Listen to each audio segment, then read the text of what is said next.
In the summer of 1987, the combine belts started snapping in Harlan County, Kentucky, and nobody could figure out why. Not the dealers, not the equipment reps, not the agronomists from the University Extension Office who drove out and cleaned trucks and took notes on clipboards and drove back without answers. The belts were snapping mid-harvest, sometimes 2 or 3 in a single afternoon, and every time one went, the machine went down and the crop sat in the field and the clock ran and the money bled. A farmer named Dale Combs lost 11 belts in a single season that year. 11. At $14 apiece in 1987 money, that was $154 in belts alone, not counting the downtime, not counting the grain that over-ripened while the machine sat, not counting the 2 days he spent driving to Harlan and back for replacements because the nearest dealer kept running out of stock. Dale Combs was not a man who complained easily. He had farmed 380 acres in the creek bottoms east of Loyal for 22 years, and he had seen equipment problems come and go, and he had always found his way through them. But by the end of that summer, he was sitting on his back porch in the dark, and he was out of ideas. Let me tell you about what was happening across the county that summer, because Dale Combs was not alone, and that matters. From Loyal to Evarts, from Path Fork to the ridge farms above Cranks Creek, the same story was playing out on farm after farm. The belts were snapping. The combines were going down. The dealers were shrugging. The equipment reps were offering explanations that sounded reasonable until you went home and thought about them, at which point they stopped making sense entirely. The rep from the regional distributor out of Corbin told 3 different farmers that the problem was operator error. He said it with the kind of smooth confidence that comes from never having operated anything yourself. He said the belts were being over-tensioned during installation, that farmers were cranking them too tight, that the solution was to follow the manufacturer specification more carefully. He had a laminated card with the torque specifications printed on it, and he handed it out at the co-op in Harlan one Thursday afternoon, and he seemed genuinely satisfied with himself. The farmers took the cards and went home and followed the specifications to the letter, and the belts kept snapping. By September of that year, the problem had a name in the county. People called it the belt plague, half joking and half not, and somewhere in the middle of all of it, word started moving from farm to farm the way word always moves in a small county, quietly and without announcement, that if your belts were giving you trouble, you ought to drive out to see Eldon Mabe. Let me tell you about Eldon Mabe, because you need to understand the man before you can understand what he did.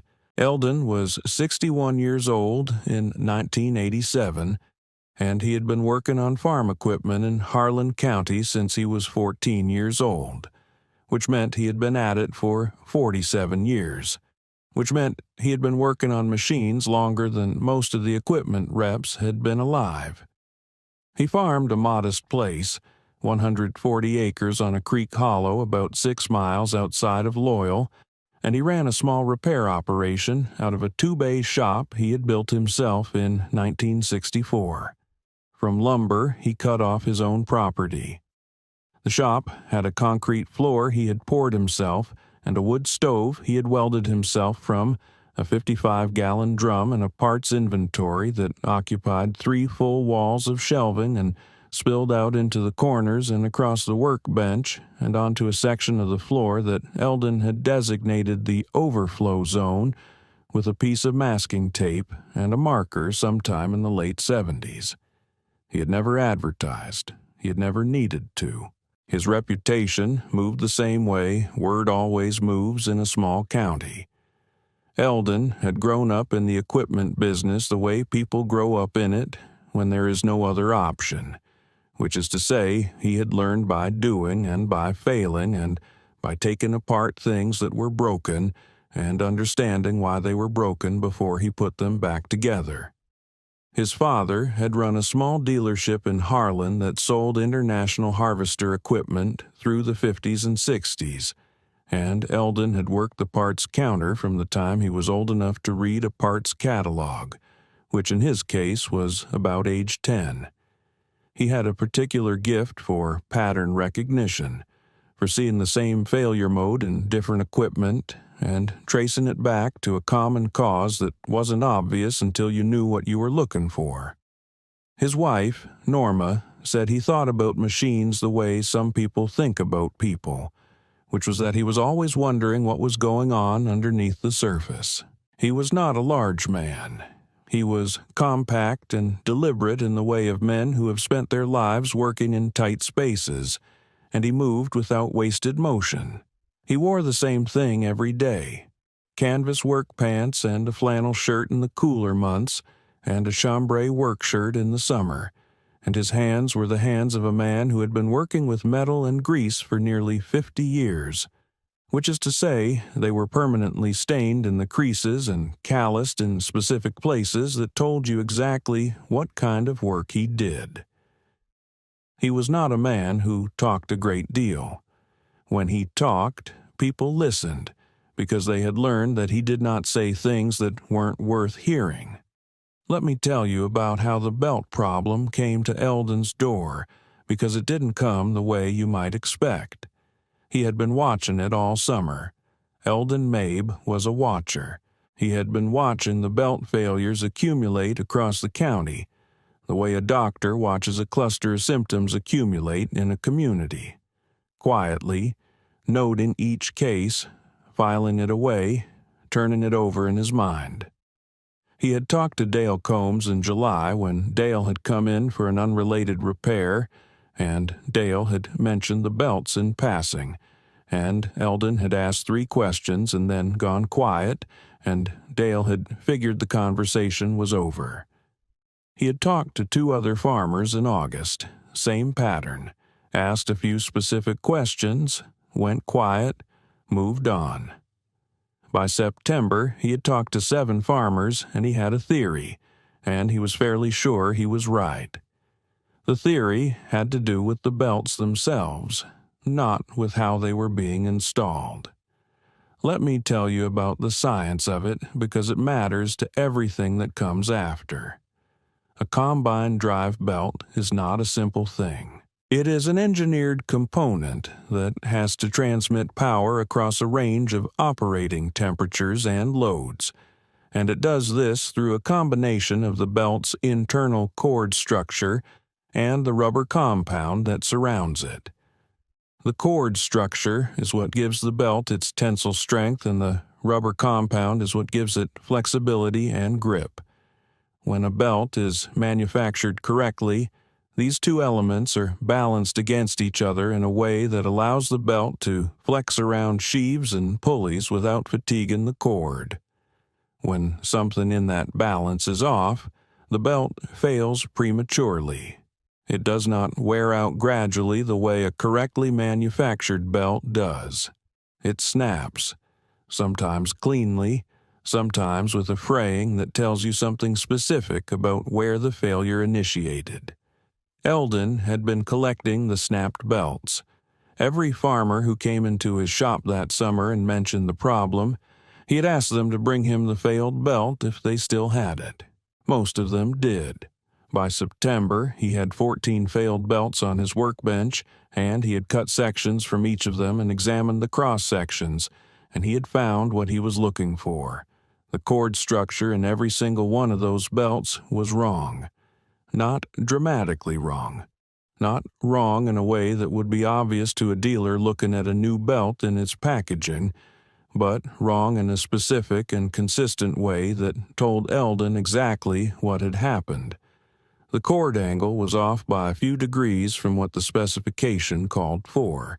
It was a manufacturing variation, probably introduced when a supplier changed a piece of tooling or a process parameter, and it had the effect of concentrating stress at the outer edge of the belt when it flexed around a sheave. which meant the belts were failing not because farmers were installing them incorrectly, but because the belts themselves were built wrong. He wrote this down in a notebook in his careful, precise handwriting. He noted the lot numbers from the belt packaging where he had them. He noted the measurements from his cross-sections. He noted the names of the 7 farmers he had talked to, and the equipment they were running, and the conditions under which the belts had failed. Then he drove to Harlan, and he went to the regional distributor's office, and he asked to speak to the equipment rep, the one with the laminated torque specification cards. The rep's name was Gary Stull.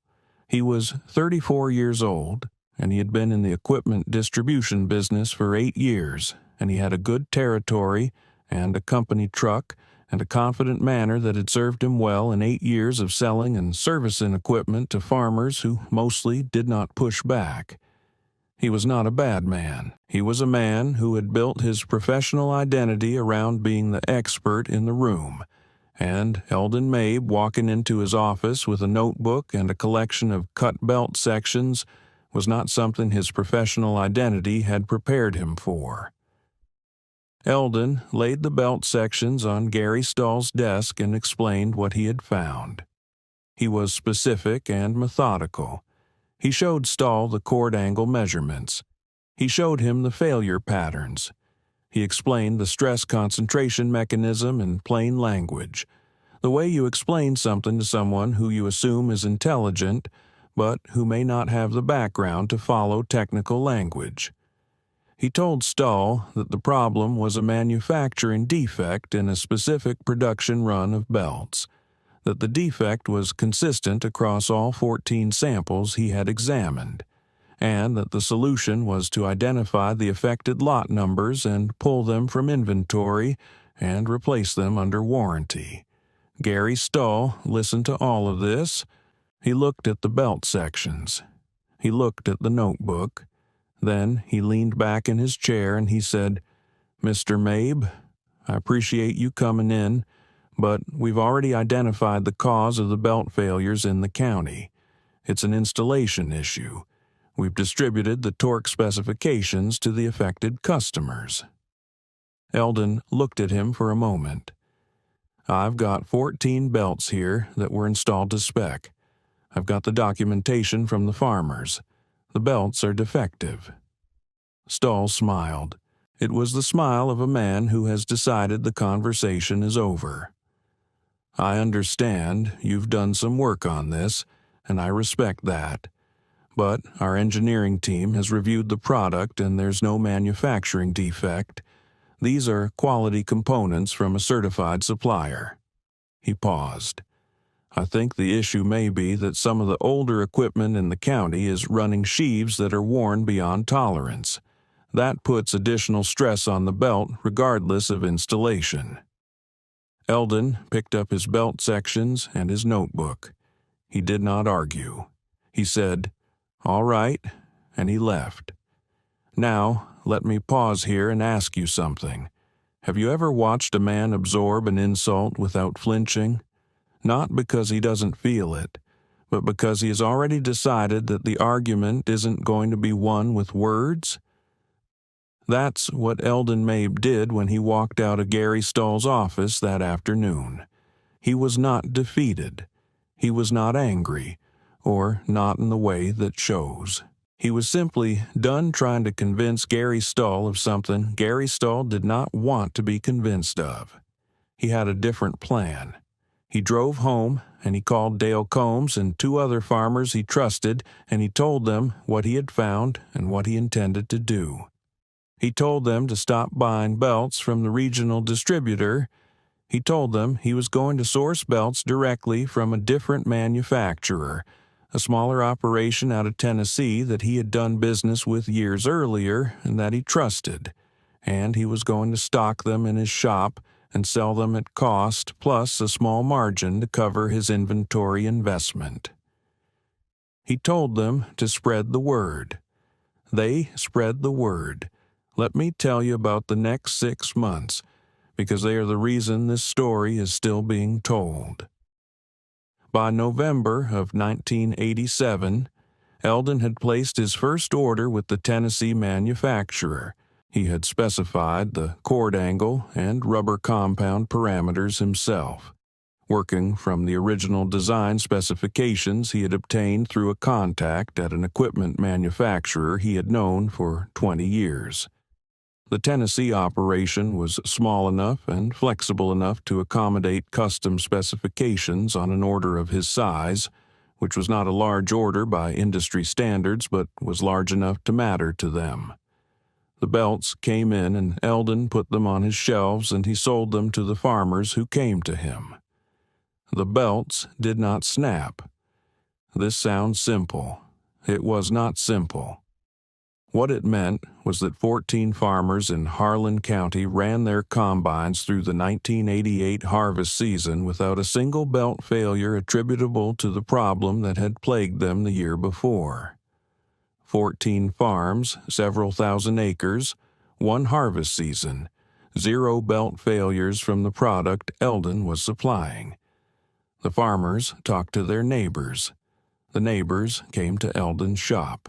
By the spring of 1989, Eldon was stocking belts for 22 farms. By 1991, it was 37.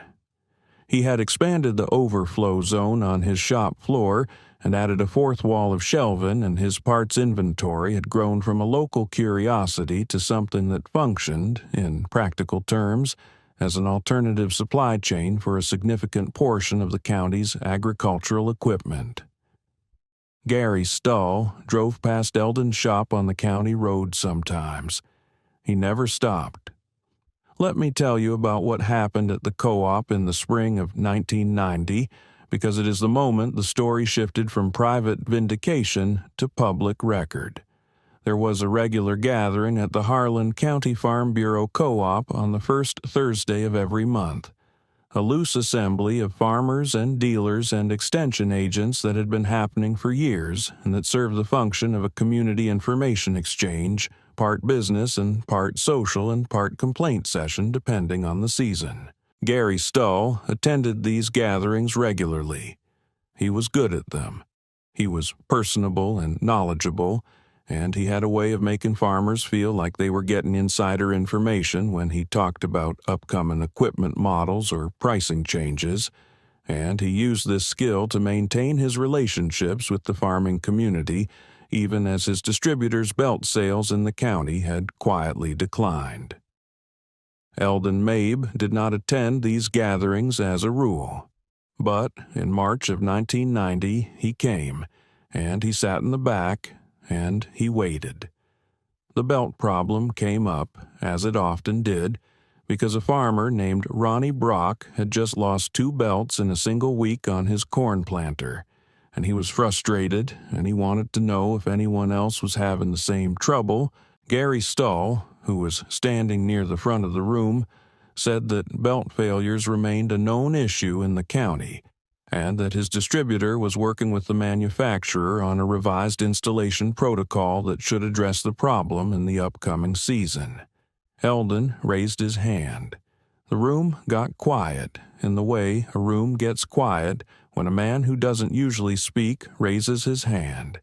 He stood up and he said, in the same methodical way he had said it in Gary Stull's office 3 years earlier, that the belt problem was a manufacturing defect, that he had been supplying correctly manufactured belts to farms in the county for 2.5 years, and that none of those farms had experienced belt failures attributable to the defect. He named the farms. He named the farmers. He gave the number of belt failure-free operating seasons. He said the Tennessee manufacturer's name and the specification parameters he had used. He sat back down. The room was quiet for a moment. Then Ronnie Brock said, "How much are they?" And Eldon told him. And Ronnie Brock said he would be out on Saturday. Gary Stull said nothing. His smile was still there, but it had gotten smaller. Let me tell you about the years that followed, because time is the only argument that closes a conversation like that one. Between 1988 and 1995, Eldon Mabe supplied drive belts to what eventually became 49 farms in Harlan County and 3 farms in adjacent Leslie County. He kept records of every sale, every belt specification, every customer. He kept them in a ledger on his workbench with the same careful handwriting he had used in the original notebook. The ledger showed, by 1995, 8 consecutive harvest seasons with no manufacturing defect belt failures among his customers. The regional distributor's belt sales in the county had declined to a fraction of what they had been in 1986. Gary Stull had been transferred to a different territory in 1993. His replacement was a younger man named Kevin, who came to Eldon's shop in his first month on the territory and asked if he could look at Eldon's belt specifications, and Eldon showed him, and Kevin went back to his distributor and apparently recommended a product change, because the distributor's belts got better after that. Eldon noticed. He said so to Norma one evening. She said it was about time. Eldon kept supplying belts anyway. Not out of stubbornness, out of the simple fact that 49 farms had come to trust his supply chain, and he was not going to disrupt that trust because a distributor had finally gotten around to fixing a problem he had identified 8 years earlier. Let me tell you about the morning in 2002 when the letter arrived, because it changed everything and it changed nothing. Eldon was 66 years old in 2002. And he was still running his shop, still farming his 140 acres, still maintaining the 4 walls of shelving and the overflow zone and the ledger on the workbench. He had slowed down some. His son, Curtis, who was 38 and had been helping in the shop since he was a teenager, was doing more of the heavy work. But Eldon was still there every morning by 6:30. Still the one who knew where everything was, still the one farmers called when they had a problem they couldn't solve. The letter was from the Tennessee manufacturer. It was a single page, typed on company letterhead, and it said that the company was ceasing operations effective at the end of the calendar year.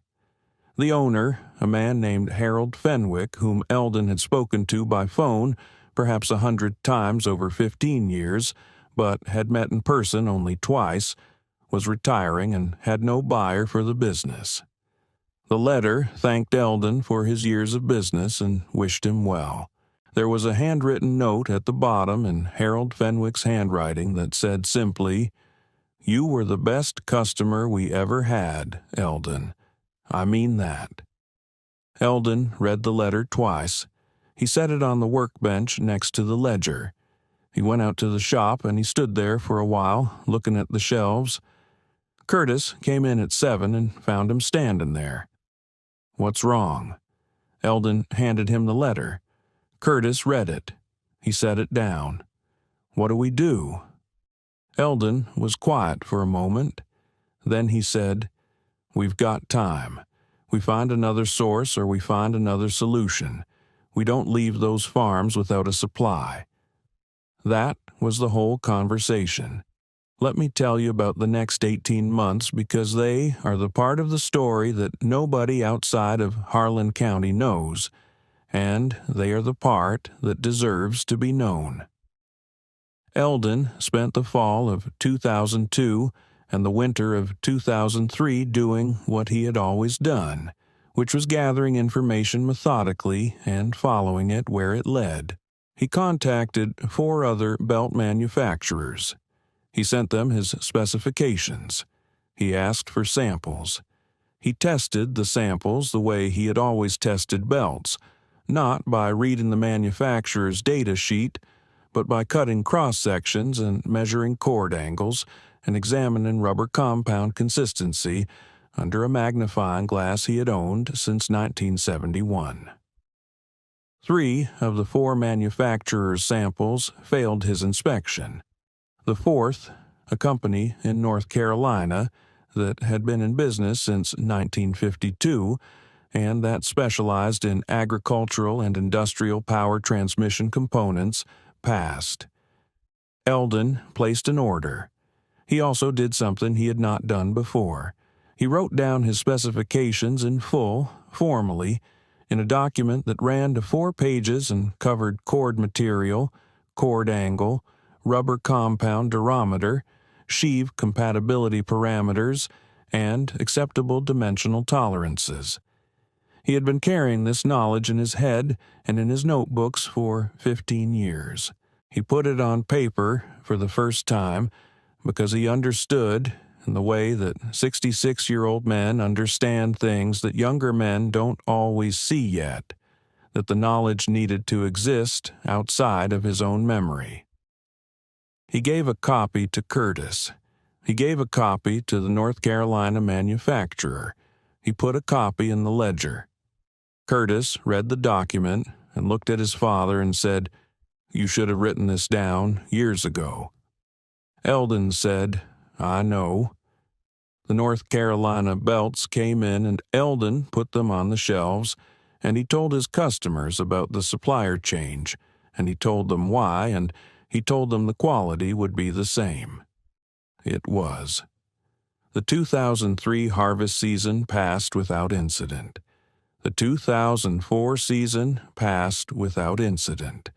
The 49 farms held. Let me tell you about what happened in the spring of 2005, because it is the moment the story closes the loop it had been drawing since 1987. A man came to Eldon's shop on a Tuesday morning in April. He drove a late model pickup, and he was wearing clean clothes, and he was not a farmer Eldon recognized. He introduced himself as the regional manager for the equipment distributor, the same company that Gary Stull had worked for, now operating under a slightly different name after corporate reorganization. He said he had heard about Eldon's belt supply operation, and he wanted to understand it. He said his company had been experiencing ongoing belt failure complaints from customers in several counties, and he was trying to understand what was driving the problem. Eldon looked at him for a moment. He said, "Come in." He showed the man his specifications. He showed him the ledger. He showed him the cross-section samples he had kept from the original 1987 investigation, still in a labeled box on the 3rd shelf. He explained the cord angle issue and the stress concentration mechanism and the testing protocol he had developed. He was methodical and precise, and he did not editorialize. He was 69 years old, and he had been right about this for 18 years, and he did not need to say so. The regional manager took notes. He asked several good questions, which told Eldon that he was serious and not just performing interest. At the end of the conversation, the manager said, "Mr. Mabe, I have to be honest with you. I went back and looked at our records from the late 80s. We had a rep in this territory who dismissed a complaint about this exact issue. I read his reports." He paused. "He was wrong. You were right. I'm sorry it took this long for anyone from our company to say that." Eldon was quiet for a moment. Then he said, "The farmers in this county lost a lot of money in 1987 and 1988 because of those belts. Some of them lost more than money. Ronnie Brock lost 2 days of harvest in a wet year, and his corn yield was off 30% because of it. That's real." He paused. "I'm glad you're trying to fix it now." The manager nodded. He asked if Eldon would be willing to consult on a revised product specification for the distributor's belt line. Eldon said he would think about it. He did think about it. He eventually agreed, and the document he produced for the distributor was a refined version of the 4-page specification he had written in 2002, and it bore his name in the header, and it was used as the basis for a product revision that the distributor implemented in 2006. Eldon never made much of this. He mentioned it to Curtis and to Norma and to a few of the farmers he was closest to. He did not consider it a vindication exactly. He considered it a correction. There was a difference in his mind between being vindicated and being corrected. And the difference was that vindication was about him, and correction was about the belts and the farms and the farmers, which was what had always mattered. Let me tell you about Eldon Mabe in his last years, because the end of the story is not the end of what he built. He kept the shop running until 2011, when he was 75 and his knees had finally reached the point where the concrete floor was more than he wanted to deal with. Curtis had been running the day-to-day operations for 3 years by then, and the transition was not dramatic. One morning, Eldon came in and did what he needed to do, and the next morning, Curtis opened the shop, and Eldon came in later and sat on the stool by the workbench and answered questions, and that was how it went. The 4 walls of shelving were still there. The ledger was still there. The labeled box of 1987 cross-section samples was still on the 3rd shelf. Eldon died in March of 2014 at 78 years old. He had farmed his 140 acres until 2010, and he had kept his specifications current until the week before he went into the hospital for the last time. His funeral was at the First Baptist Church in Loyal, and the parking lot was full, and the overflow stood along the wall, and several of the men in the room had calloused hands, and the particular kind of quiet that comes from spending your life working with things that don't talk back. Curtis gave the eulogy. He talked about his father's patience and his precision, and his gift for seeing what other people missed. He talked about the belt problem and the notebook and the Tennessee manufacturer and the ledger.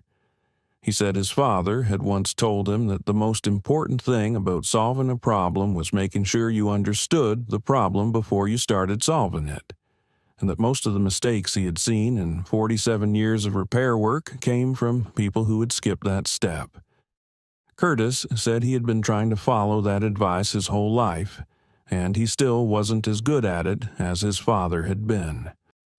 Let me tell you about what happened at Curtis Mabe's shop in the summer of 2019, because the story doesn't end at the funeral. A young equipment dealer from Harlan, a man named Brandon Talby, who had opened his own small operation the year before, came to Curtis with a problem. He had a customer who was experiencing belt failures on a piece of equipment, and he couldn't figure out why. He had called the manufacturer's technical line. He had checked the installation specifications. He had replaced the belts twice. They kept failing. Curtis listened. He asked a few questions.